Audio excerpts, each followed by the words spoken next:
Case number 2401 వచ్చిరా sir. ఏం జంగా తిన్నావా? అరే టీవీలలో మస్తు కొడుతున్నావులే. కేసు ఏడా ఆగింది? వాళ్ళిద్దరూ మీ అన్నను చంపిరంటావు గంతేనా? అవు సార్. ఏం రాజేంద్ర రాసామంటావా? సార్ ఏంది కూర్చున్నావు? అదేందో చూడు. అట్లా ఎట్లా రాస్తారు సార్? మా వాళ్ళకు కుమరయ్య ఎట్లుంటాడో ఏమో తెలియదు. కుమరయ్యని ఎవరు చంపిర్రో ఏమో గాని కవిత చితిలో పడేసిండ్రు. కుమరయ్య చచ్చిపోయినందుకు మాకు మస్తు బాధ అవుతుంది సార్. మా చెల్లె చితిలో పడి చచ్చిపోయినందుకు ఇంకా బాధ అవుతుంది. ఊరంతా చెప్పుకుంటారు కదా అని పుకార్లు నిజాలు కావు. నిజాలకు సాక్ష్యం కావాలి. ఉన్నదా సాక్ష్యం? ఇప్పుడు పాయింట్కి వచ్చినావు. ఏం జంగా సాక్ష్యం ఉందా మళ్ళా? సార్ ఉన్న ఒక్క సాక్షి మల్లన్నే సార్. ఆ గొడవ జరిగిన దానికెళ్ళి ఆడు గాయపోయిండు. మరి భయంతో పోయిండో లేక ఆడ తన పైసలు తీసుకుని పోయిండో అర్థమైతలేదు సార్. అంటే సాక్ష్యం లేదు, కేస్ క్లోజ్, ఖతం, అయిపోయింది. క్లోజా? చెయ్యి, నువ్వే చేసుకోదా. ఇక నేను దిగిడా. Sorry sir. సార్ నా తన సాక్షులు లేరు, కానీ ఒక సాక్ష్యం ఉంది సార్.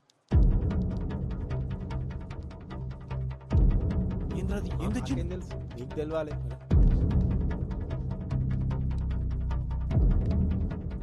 అది చూసి మీరే చెప్పరు సార్. చూడమ్మా, నీ మొగుడు చచ్చిండు, వాళ్ళ చెల్లి చచ్చింది. తప్పే వాళ్ళదైనా అయిపోయింది. ఇప్పుడు జరగాల్సింది చూడు. ఇగో పట్టు 50,000 అక్కడికి వస్తాయి. వాళ్ళకి ఇయ్యాల్సిన పనిలే నేనే పట్టుబట్టి ఇప్పిస్తున్నా, చూసుకో.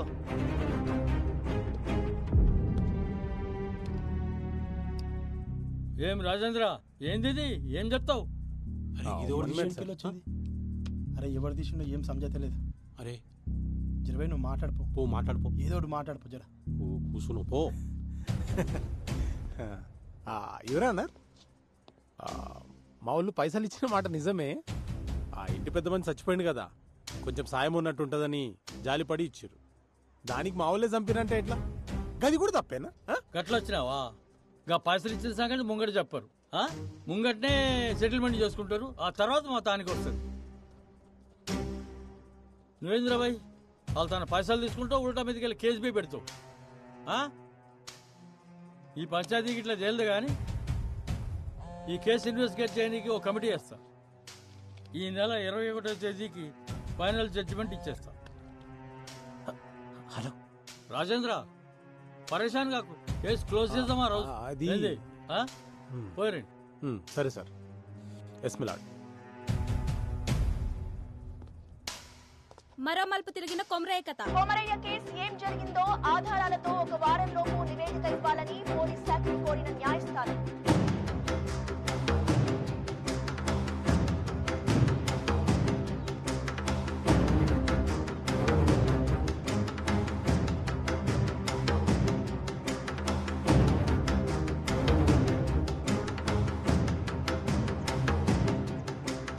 ఊరంతా కొమరయ్య వైపే ఉంది.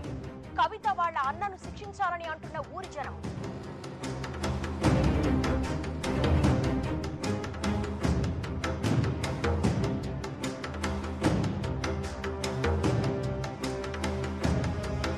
కవిత వాళ్ళ అన్నయ్యలే కొమరయ్యని చంపినట్లు నిర్ధారించిన కమిటీ ఈ నెల 21వ తారీఖున వెలువడే తుది తీర్పు దాదాపుగా ఖరారైనట్టే. కొమరయ్య చావుకు న్యాయం జరుగుతుందని ఆ ఊరు ప్రజలందరూ ఎదురు చూస్తున్నారు.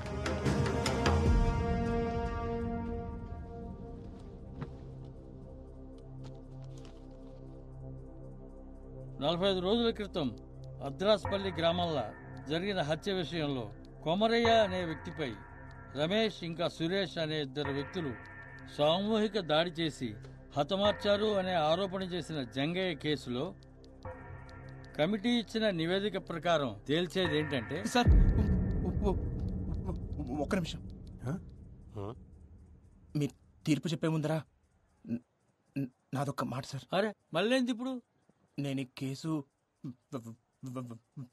వెనక్కి తీసుకుంటున్నాను సార్.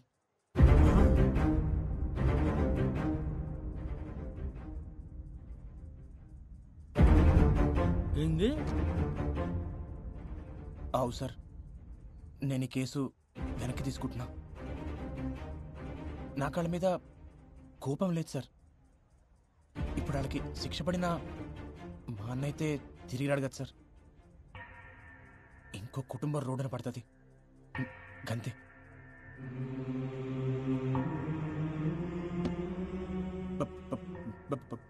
భారతదేశపు ఆత్మ గ్రామాల్లో ఉందని గాంధీ గారు చెప్పారు.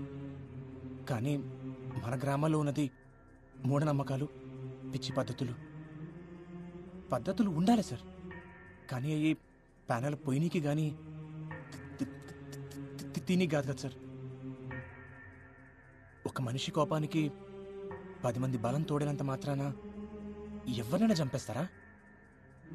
ఊరంతా కలిసి ఒక్కడిని చంపుడేంది సార్? గిసంటి వాటికి కేసులు ఉండవు సార్. దొమ్మి కేసు కింద తీసిపడేస్తారు సార్. దయచేసి ఒక కొత్త చట్టం తీసుకురండి సార్. గొడవల కోసం గుంపులు పోగు చేయాలన్న ఆలోచన రానికే భయం వేసే చట్టం సార్. గిసంటి సావులు సాలు సార్. మా అన్నకి జరిగినట్టు ఇంకెవరికి జరగొద్దు సార్. అంతే. జంగా, అరే జంగా, రేయ్.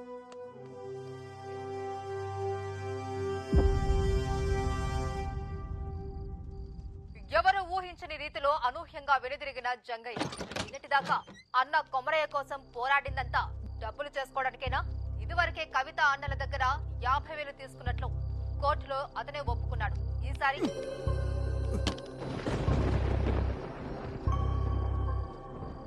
అన్నం చంపినోడు వదిలిపెట్ట నీకు శాతం అవుతుంది కానీ కంచె మిడిచిపెట్ట నీకు శాత కాదు.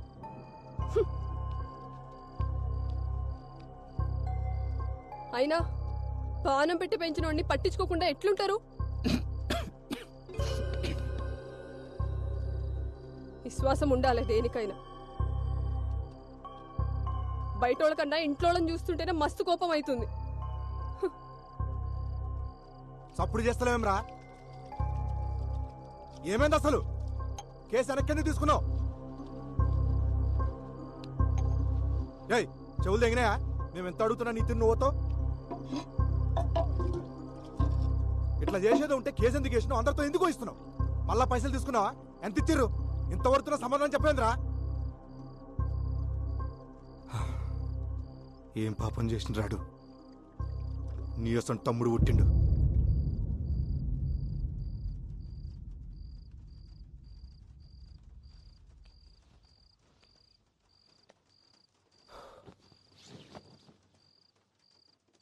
అంతా అన్నే చేసిండు.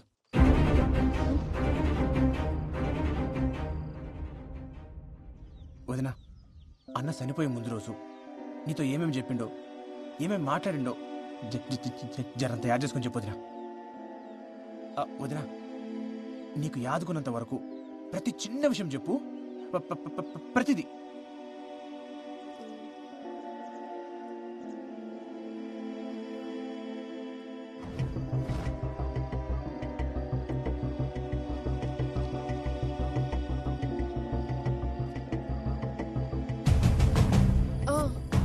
ఆ రోజు పైసలు ఇస్తుంటే చూసిన చేతికి రక్తం వస్తుండే. ఏదో దెబ్బ తాకిందన్నాడు. రక్తమా? ఈయనకెళ్ళి ఈడదాకా.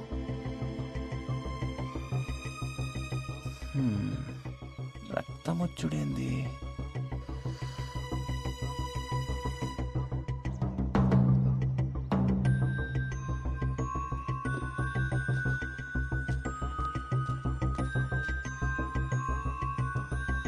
వదినా, ఏ చేతికి? కుడి చేతికి.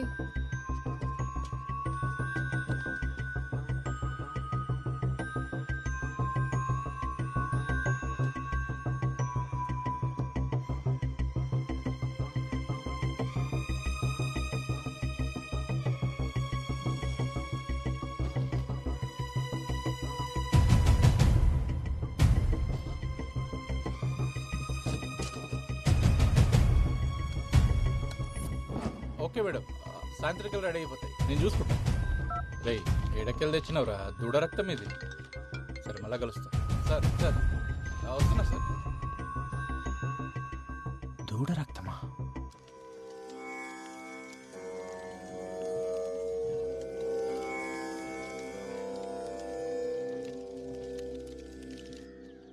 రేణుకావతారం ఇది చాలా భయంకరమైనది. ఈ ప్రక్రియను చేయాలంటే ఆరితేరిన మంత్రగాళ్ళకే సాధ్యమవుతుంది. ఇది ఎట్లా చేస్తారు స్వామి? ఇది చేతబడులన్నిట్లోనూ చాలా ప్రమాదకరమైంది.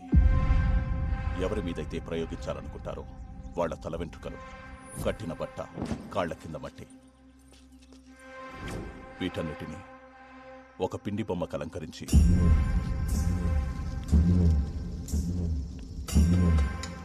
అప్పుడే పుట్టిన పసికందు బొడ్డు పేగుతో పాటు ఒక ప్రాణి కలేపరాన్ని మట్టిలో కలిపేస్తారు.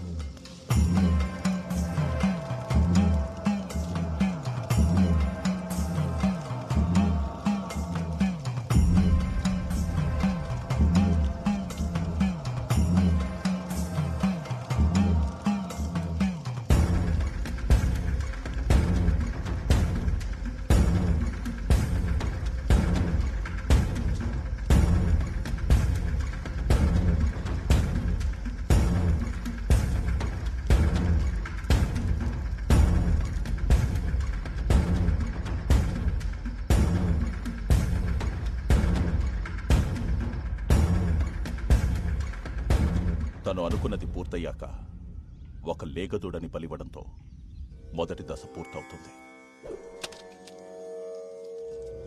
తర్వాతి దశ ప్రయోగించిన వాడి ప్రాణాలు కాపాడుకోవడానికి చేసే ప్రక్రియ.